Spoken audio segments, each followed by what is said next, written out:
everyone, welcome back to Lifting the Lamp. I'm Frater Eleftheria, or as some of you may know me, Frater Skyrim, apparently. And today I'm going to go back to some of the bread and butter of this channel, talking about some concepts in Western esotericism that are pretty foundational to the Western Esoteric Tradition, but where there's surprisingly little amount of information out there on platforms like YouTube talking about it. And so what I'm going to do tonight is I'm going to talk about Enochian 101 again. I've got a whole Enochian playlist where I talk about some of the basics of the different parts of the Enochian magical system and try and explain that plainly. And I'm continuing that tonight, talking about the 30 Aethyrs. And I've given myself a bit of a goal, a bit of a challenge, which is to cover all 30 Aethyrs, summarize all 30 Aethyrs in 30 minutes or less. So that's what I'm going to try and do. But before I do that, I just want to ask that if you enjoy this video, please share it to your networks, share it with your friends, spread it around organically, because unfortunately the YouTube algorithm hasn't been promoting my videos enough. Maybe it has something to do with the fact that I've been mentioning a certain first century Judean apocalyptic preacher a little bit more than usual recently, and the people that control Google and YouTube don't like that individual or what he represents very much. Perhaps it's got something to do with the fact that I've been more critical of the establishment in my more recent videos. Whatever the reason, the algorithm is not pushing my videos out. It's been burying them recently. So I ask that you do the algorithm's job for it, and please promote this video to as many people as you think will be interested if you enjoy the video tonight. Now, onto the topic at hand. So, the 30 Aethyrs, what are they? Well, in the system of Enochian magic, the 30 Aethyrs are 30 subdivisions of the heavens, which form concentric circles around the earth, like layers of an onion, is how they're often portrayed. And they were first described in the journals of John Dee, particularly A True and Faithful Relation, as the heirs, the 30 heirs, where each heir, or what we would today call an ether, is given a 3-letter name. And so the purpose of the 30 Aethyrs, or 30 heirs, was to represent spiritual realms which a person could rise through in the spirit through the process of scrying in order to communicate with the entities that resided in each ether and gain wisdom that way and move closer to enlightenment, is the long and the short of it. And the way to enter the Aethyrs is by reading one of the 19 Enochian calls that Dee and Kelly received, namely the 19th call, which opens all 30 of the Aethyrs. You just substitute the name of the ether in the call to open a particular ether. And so Dee and Kelly, although they received this system of Aethys and navigating through them in the spirit vision using scrying, they never actually, so far as we know, conducted any experiments scrying the Aethys themselves. And so far as I'm aware, unless there's some obscure reference in a collection of manuscripts somewhere, the first person who scried the 30 Aethys and recorded the results and what kind of visions are received in each ether was the English occultist Aleister Crowley. Virtually everything we know about the Aethys comes from Crowley's visions. Based upon that, and there are visionary experiences of later magicians which have been recorded here and there. But even these later magicians are strongly influenced by Crowley's account of each ether and which account he gives in The Vision and the Voice, one of his most famous texts. Unsurprisingly, Crowley's vision of each ether was very thelemic in content, very much related to his own spiritual philosophy that he had brought into the world. However, there are themes and symbols for each ether that can be regarded as more universally applicable than just the thelemic symbols, in particular more applicable to the broader Western esoteric tradition and the symbols that would be familiar to people in that tradition. But what I can say from experience is that there does seem to be some kind of objective reality to the ethers. Like, I've been in scrying sessions back in my OTO days where we would scry one of the ethers, and some of the people there had read the vision in the voice. Often people involved in the scrying ritual hadn't. And yet people tended to see similar kinds of things or symbols which pointed towards the same overarching lesson. So it's quite a remarkable thing when that happens. And it makes you think that this is more than just an inner psychological process that is unfolding. Scrying the 30 Aethyrs can be a quite profound visionary journey for anybody who undertakes it. Tonight I want to give a bit of a roadmap of what each ether entails, very briefly, so that if this is something you ever want to do yourself, you've got a bit of a framework to understand what you might expect in each ether. Or you can choose to not watch this video and simply see what arises in each ether without your perception being coloured by anything else. But if you want to know what the overarching themes and symbols of each ether are, I'll cover that for you now, starting with the ether that is closest to the earth, the 30th ether, and working up to the first. So the 30th ether, that which is closest to the earth, is the ether Tex, otherwise known as the ether in 4 parts, because it has 4 governors instead of 3. So just to back up a bit, every one of the 30 Aethyrs has 3 angels presiding over it, which are its 3 governors. The one exception to that rule is the 30th Aether, which has 4, for a total of 91 governors. And each one of those governors has a 7-lettered name. I'm not going to mention the names of the governors in this video. It would just overcomplicate things, I think, for the purposes of this video. But Tex has 4 governors. Every other ether has 3. But the 4-fold division of Tex is reminiscent of the 4 subdivisions of Malkut, the Kabbalistic Sephira of Malkut, into the 4 elements: fire, water, air, and earth. And in many ways, Tex is a mirror image of the physical world and can be regarded as an ether where the spiritual themes associated with the physical world, or to use Kabbalistic language, associated with Malkut, come through in the vision. Next up is the 29th ether of Re, otherwise known as the ether of the mercy of heaven. This ether represents the transition point from the physical realm to the more spiritual realms above. In my own visions, this ether appeared like the Elysian fields of Greek mythology, a spiritual paradise, but still closely related to worldly concepts of beauty and delight. The 28th ether is Barg, otherwise known as the ether of doubt. This is a realm that is spiritual but still considered quite dense, and is also a realm where we come face to face in the vision with our ability to see through beliefs and attitudes that are based on illusion. It's the first time we're kind of tested in how well we're able to do that within the vision. The 27th ether is the ether of Zar, otherwise known as the ether of solitude. This is an ether where we experience being an isolated consciousness in a great expansive emptiness. Not emptiness in the sense of a pure void, but just like a vast empty cosmos sort of a thing. That's how this ether often appears in the vision. And this emptiness can bring feelings of great loneliness, but it can also bring us feelings of great peace in the vision.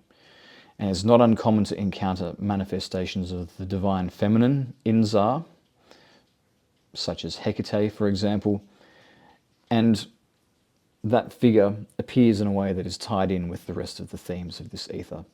The 26th ether is known as Des. This is the ether that accepts that which is, as it is sometimes known. This is an ether where we are encouraged in the vision, to rise above our passions and emotions, to see circumstances more clearly. For this reason, it is often described by people as an intellectual ether. However, the kind of direct perception that is encouraged in deaths is really something that goes beyond the intellect. Because this is an ether of seeing things as they really are, it is also an ether where we receive stark insight into the limitations of the reality in which we dwell. For example, my own vision of this ether featured a black cube. The 25th ether is Uti, otherwise known as the ether of change. This ether contains themes of the destruction of the old and the birth of the new, and also offers us an experience or insights into the kind of dramatic spiritual transformation that can accompany such a process. The 24th ether is Nia, sometimes called the ether of travelling.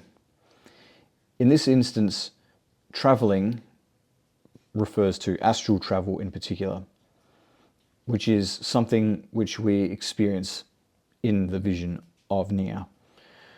Such astral travel allows us to move instantaneously from one place to the next in space, but it also allows us to travel through time. And sometimes this can happen in the vision. We can see the future or things of that nature, perhaps even the distant past. And so this ether might therefore also be related to prophecy about future events. The 23rd ether is called Tor, and it's also known as the ether that sustains the universe. This ether is very associated with the energetic force that lies behind the mechanics of the universe. Tor can be conceived of as being like a kind of engine room of creation. Because it is closely related to processes of the physical world, magicians who visit Tor often feel very grounded after their visionary experience. The 22nd ether is called Lin, and it is otherwise known as the ether of the void. The void that we're talking about here is not to be confused with the abyss. The void that is found in Lin is like a prefiguring of the experience of complete dissolution of the self that is experienced later in the abyss. The vision of Lin is a taste of samadhi. The ether of Lin is a place where forms can be seen, and then we see them collapse into no form in a way that can only be understood beyond the intellect. The 21st ether is called Asp, and it is also known as the ether of causation. In Crowley's summaries on the 30 Aethyrs, he calls Asp the place of the vision of the ineluctable destiny. This ether is often regarded as a shadowy place and has an energy that has been described by some as remorseless. Asp is closely associated with mysteries related to karma and reincarnation. It's not the last time we'll see that in the ethers. For this reason, for this association with reincarnation in particular, the magician who has a vision in Asp during a scrying session can be brought face to face with visions of some of their previous lives while they're in this ether. And that certainly happened to me when I was scrying this ether. The 20th ether is known as Kur, also known as the ether of the wheel. There are a lot of themes in this ether that are related to the symbol of the Wheel of Fortune, such as you would have seen in the tarot trump of the same name. And related to this is a theme within this ether, which is the conceptualization of the manifest universe as a wheel. The wheel of samsara, or the procession of illusory forms that goes round and around and around. It is a symbol that comes through often quite strongly in this ether, during visions in this ether. And the visions in this ether often encourage us to see beyond the illusion, to some more elevated appreciation of the variety of forms within the universe. The 19th ether is called Pop, and is otherwise known as the ether of division. Pop is associated both with the illuminating rays of the sun, representing spiritual knowledge, and with the mysteries of death. But death in the sense of a form of initiation, you might say, which is where the theme of illumination ties in with the death symbolism of Pop. The 18th ether is called Zen, and it is also known as the ether of sacrifice. In this ether, one encounters the mysteries of the Kabbalistic sphere of Tiferet, which can include the vision of the Holy Guardian Angel, the mysteries of the vault of the Adepti of the Golden Dawn, as well as the mysteries of the crucifixion. The magician who scries this ether may even have a vision in which they themselves are being crucified in a kind of initiatic process. The 17th ether is called Tarn and is otherwise known as the ether of one's equilibrium. This ether contains themes of balance and equilibrium within the cosmos as well as within our own being, and how those two can be aligned. Visions that the magician receives in this ether will be strongly associated with symbols such as the scales of justice. And this ether is therefore also closely associated with the theme of karma. The 16th ether is called Leah and is also known as the first ether of the self. And this is really a place where the magician has an encounter with their higher self, the spiritual self that we are transforming into. However, as we begin to recognize that we have this higher form of ourselves, this higher idea of the self, and we contrast that with the old idea of the self that no longer serves us, we can project the old self as the form of a monstrous beast which appears in the vision. The 15th ether is called Oxo, also known as the ether of dance. The energies of this ether can sometimes give us a vision of a dancing goddess. Really, the idea that is being symbolized by the visions we receive in Oxo is to do with the dance and the play of the forces of creation. The transformation of the spiritual into the material happens via this playful dance, as well as the transformation of the material back into the spiritual. And so those are the kinds of things we'll get insight into as we scry this ether. The 14th ether is called Uttar, otherwise known as the ether of semblances. This ether is where we encounter the city of the pyramids, or at least we're given a vision of it. It's an ether where we get a glimpse of those adepts who have completely renounced their old mortal existence and now appear as empty husks, having got rid of their sense of self. They wear black robes with a pointed hood, which, when they're all standing in a row, creates the impression of the silhouette of a city of pyramids in the distance. This ether contains heavy themes of the transcendence of the ego. It is an ether which prepares the magician for the upcoming ordeal of the abyss by introducing such themes. The 13th ether is called Zim, otherwise known as the ether of practice. Here one receives a vision of the so-called Garden of Nemo. And so the magician is given a glimpse of the work of a Magister Templi. This is a grade that is claimed by people within the AA system in Thelema who have crossed the abyss. So what does the Garden of Nemo mean? Well, Nemo is Latin. It means no man. And indeed, the Magister Templi is one who has undergone such a profound ego death after crossing the abyss that they are a nobody. In this state, Nemo goes about the humble business of tending a garden. And this garden, the flowers in this garden, represent people who are going through the process that will eventually lead to them undertaking a similar renunciation to that of Nemo. And so this ether offers insights about the motivations that a person might have for helping humanity and what those motivations might look like after they have shed all of their personal worldly concerns. And so it's really about understanding pure service of the divine. The 12th ether is known as Loe. It's described also as the first ether of glory. In this ether, the preparation for the crossing of the abyss continues, as the magician is invited to surrender their ego completely and vow, in a sense, that they will completely surrender their ego in order to cross the abyss. In the visionary language of Thelema, this idea is expressed in terms of the adept pouring every last drop of their blood into the cup that is held by Babylon, to utterly give up their mortal life and thus become part of the communion of saints, the saints on whose blood Babylon is drunk. The 11th aether is called Ik, and is also known as the aether of tension.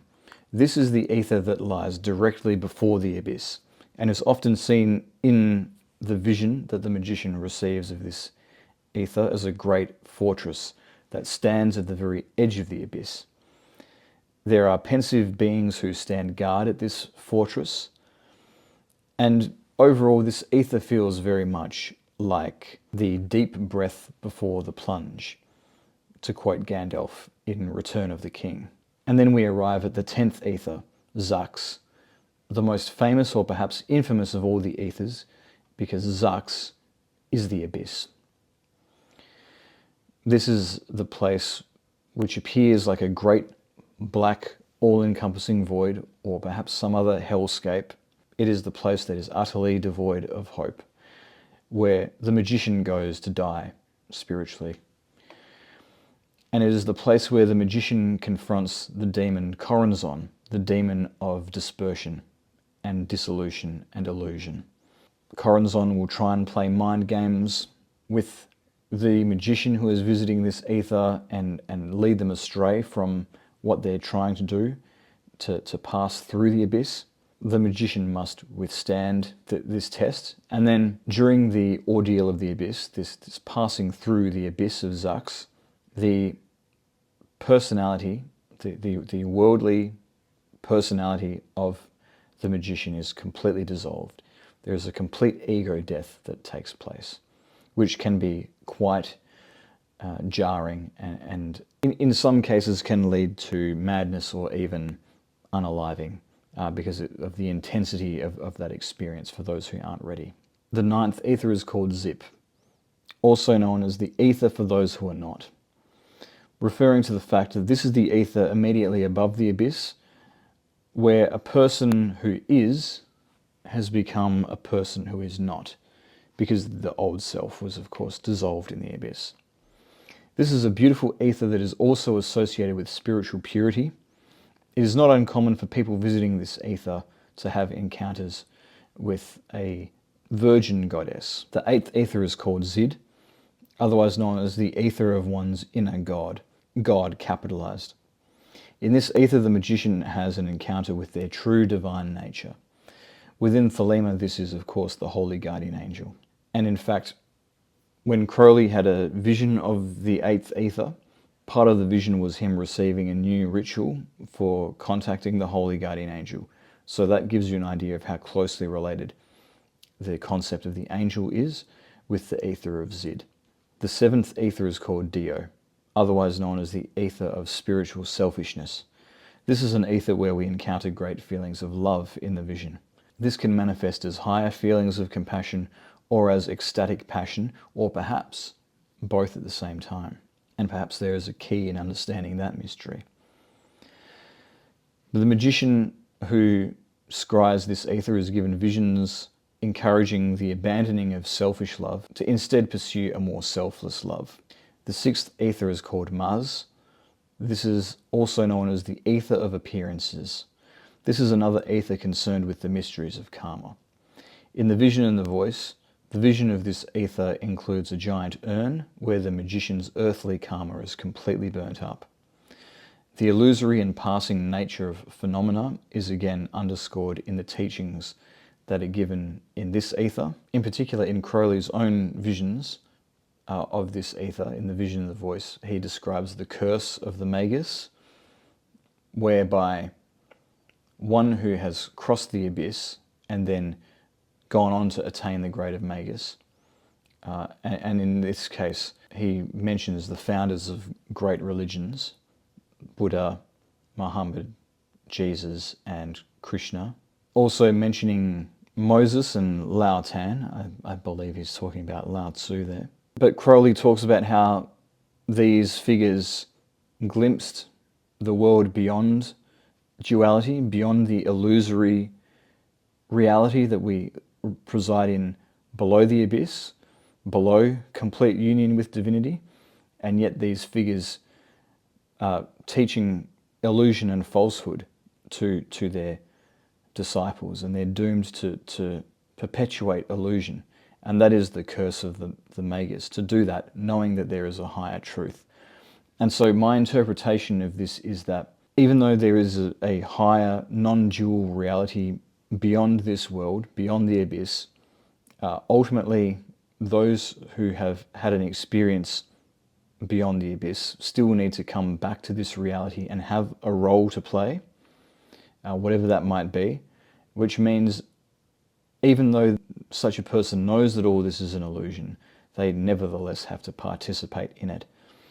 And the curse of the Magus is, of course, that these religious figures are so often seen as bringers of some absolute spiritual truth, and yet the truth that they give is one side of the equation. There's only one finger pointing at the moon that is the divine.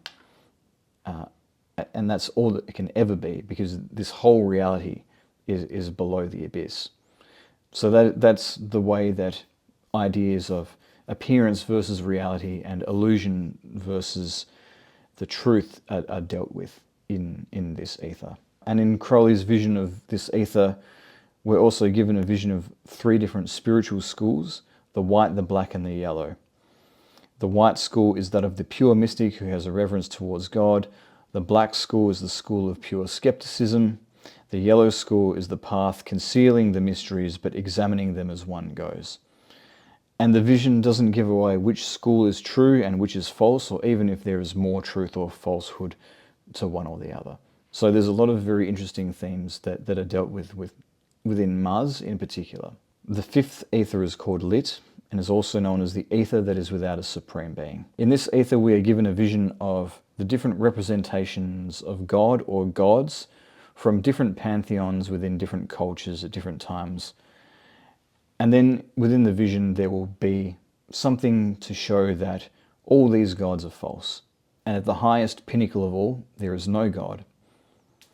And at face value, this type of visionary experience seems to be showing us an atheistic universe, a godless universe. But in reality, the true lesson of the ether is that the true divine is unknowable, formless, and completely beyond human understanding, beyond any of the idols or graven images that we have created to try and represent the divine down through the ages.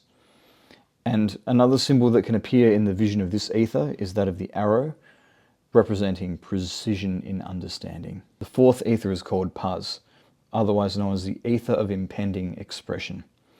This ether is associated with the dance, or perhaps the conflict of opposites, in particular the interplay between chaos and order, sometimes formulated as chaos and cosmos.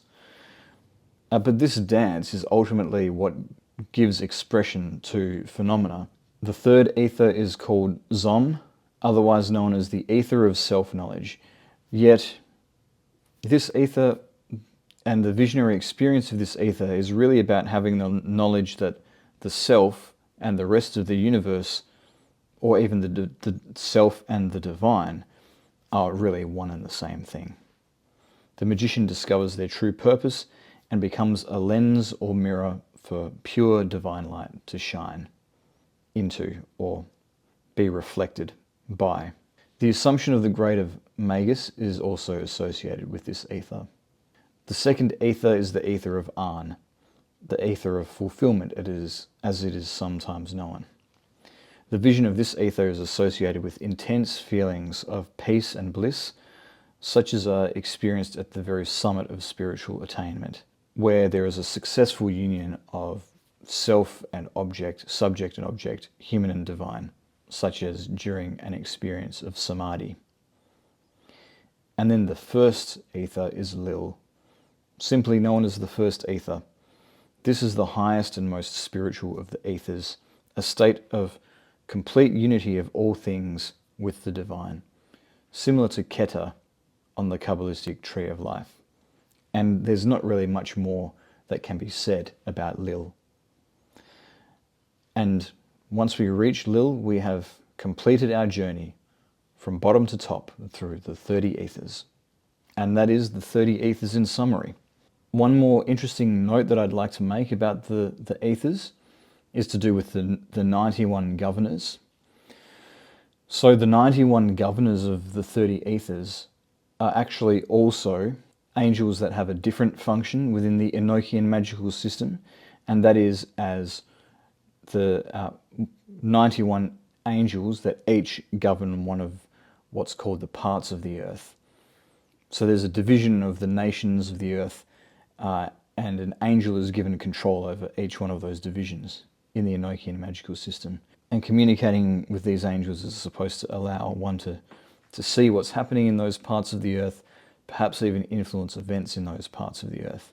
As the angels of the parts of the earth, these 91 governors are embedded in a particular Enochian table, which is the Great Table of the Watchtowers, where all of their names can be traced in different squiggly arrangements across the whole Great Table.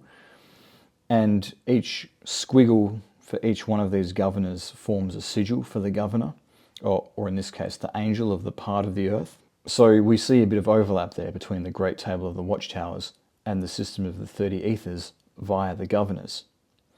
And this, of course, highlights another aspect of working with the Great Table of the Watchtowers, besides what I've already talked about on this channel. But on the topic of the 91 parts of the earth in the Enochian magical system, I'm actually going to be giving a workshop on working with those angels this year at EnochiaCon 2026.